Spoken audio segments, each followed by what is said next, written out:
Meet Cher, Omayuna Lane. We are three advisors assigned to over 1,400 affiliated students at our college. Many of these students we see frequently. However, many we might see only for signatures and certain deadlines. So the question is, how can we best convey information about resources and opportunities to students?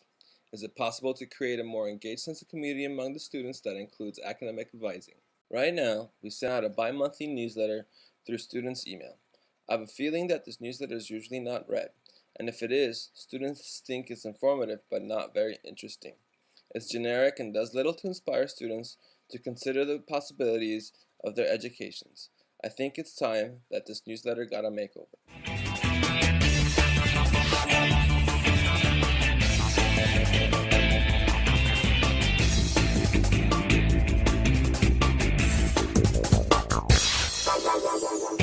Before I joined the staff here, the newsletter was printed on paper and put in students' mailboxes. I've heard stories of the recycling bins overflowing on the days of this mail delivery.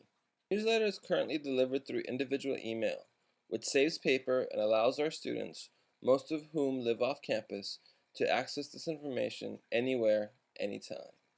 But let's see what some students at Oaks think of the newsletter. And anytime I go into my cruise mail, it's more like a business type thing. So especially when I see something from like Oaks advising and stuff, it's like, oh, stay away, like, or what are they trying to tell me now? Or so what do you think? I send out the newsletter like bi-monthly. How often do you actually read it? Bi-monthly. I don't know, the whole time I've been here, and I've been here for what, a year and a half. I think I've opened it up twice.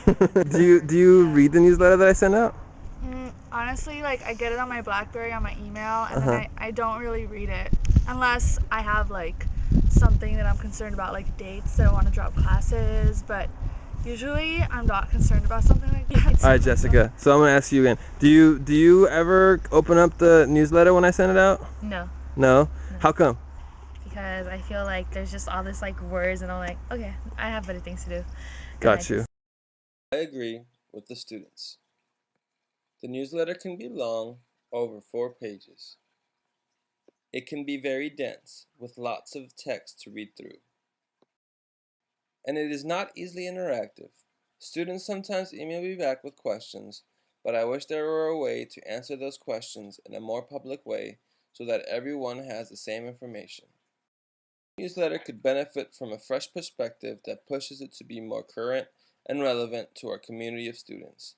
Students use Facebook, and while I hesitate to endorse a social networking site over others, it does offer a medium that students already use to create networked community. What if, in addition to an email version, the advising newsletter became a Facebook group?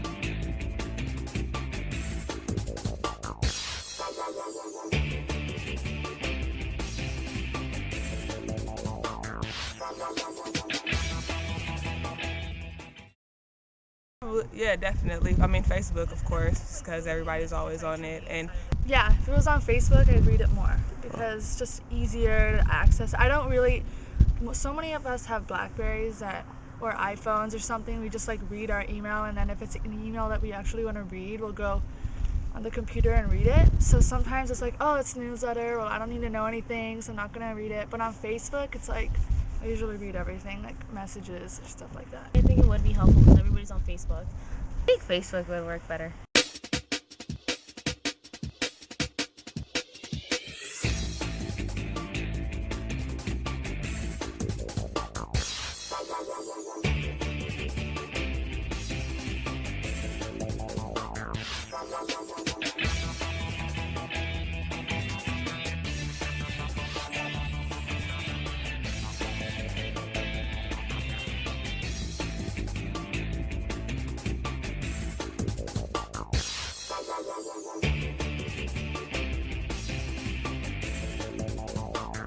Yeah.